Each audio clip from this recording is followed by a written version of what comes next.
club. It's fantastic. It's incredible. Watson, my dear fellow. Absolutely fantastic. Well, what's happened? You look as if you'd seen a ghost. A ghost? Brandy, that's what I need, brandy. Brandy. Yeah. Oh, yeah. Who struck you? Well, you said it yourself. It was a ghost, without any previous warning at all. He hit me in the eye. Yeah, wait a minute. Yes, I think you better have another. Well, thank you. And now I'll begin again. Who struck you? Upon my word, Holmes, it was a ghost. The ghost. Huh? Do you have a headache, Watson? It may seem humorous to you, but I mean, look, let me tell you from the beginning. Yes, please do, but start right at the beginning. Right, well, I was on my way back from the club. You see, it was about 8 o'clock. And I got into Spender Street, and I was just opposite that little tobacconist. You know, makes that Yes, yes, I know, yes. Go on, Watson. What did you do then? Well, I saw a man in front of me suddenly clutch his chest. He was walking towards you? How do you know? Well, I mean, you said he staggered and clutched his chest. You must have been...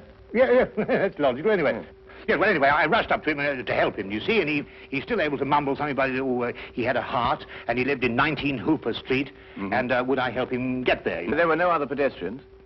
No, the street was completely deserted. Good. Go on. Well, then his landlady let us in, and he was unconscious by that time, so I carried him up to his room, and I laid him out in his bed, and Holmes, he was dead. Now, look here, Holmes, he was absolutely, completely, and utterly dead. I couldn't make a mistake about a thing like that. No, of course you couldn't, old man. No. Go on, then. What happened next? Well, then I told the landlady rather said to me that she'd called the authorities, you see, and I left my name with her just in case, you know, they'd want me.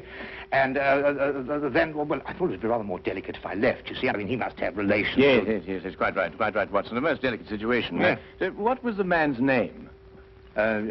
Higgins. Albert Higgins. Uh-huh, I see. And what did you do after you left the house?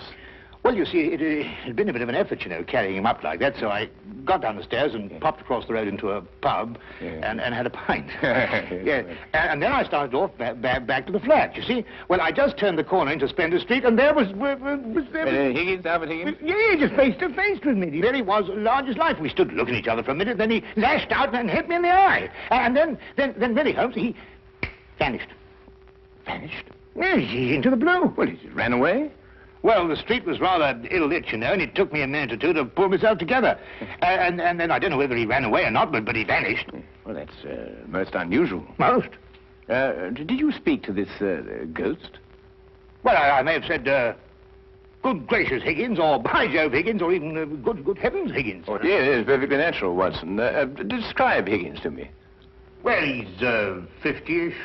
Sandy-haired, medium build. Well, is that all you observed? No characteristics? Well, now, really, Holmes, when I had the chance of examining him on the bed, the most obvious characteristic was he was dead. Yes, well, how was he dressed? Green tweed suit. What, just wearing a green tweed suit? He must have been wearing something more than that in this weather. Oh, no, he had a big floppy hat and a long overcoat. Ah. Oh, and something else. Yes, I did notice something else. He limped. Aha. And was he carrying a cane? No cane. Well, is there anything else, Watson? Think hard. Oh, yes, I remember something now. What? Yes, the second time I saw him, he was carrying a package. But the first time, he didn't have one. Ah, now this is curious. Very curious. Where are you going, Holmes? Not me. We. I'm in no condition to leave the house. And a morsel of raw beef will immeasurably improve your appearance. And then what? Then we shall do our best to track down the belligerent ghost of Albert Higgins. Fascinating idea, don't you think? Well, the whole thing's been most unnerving.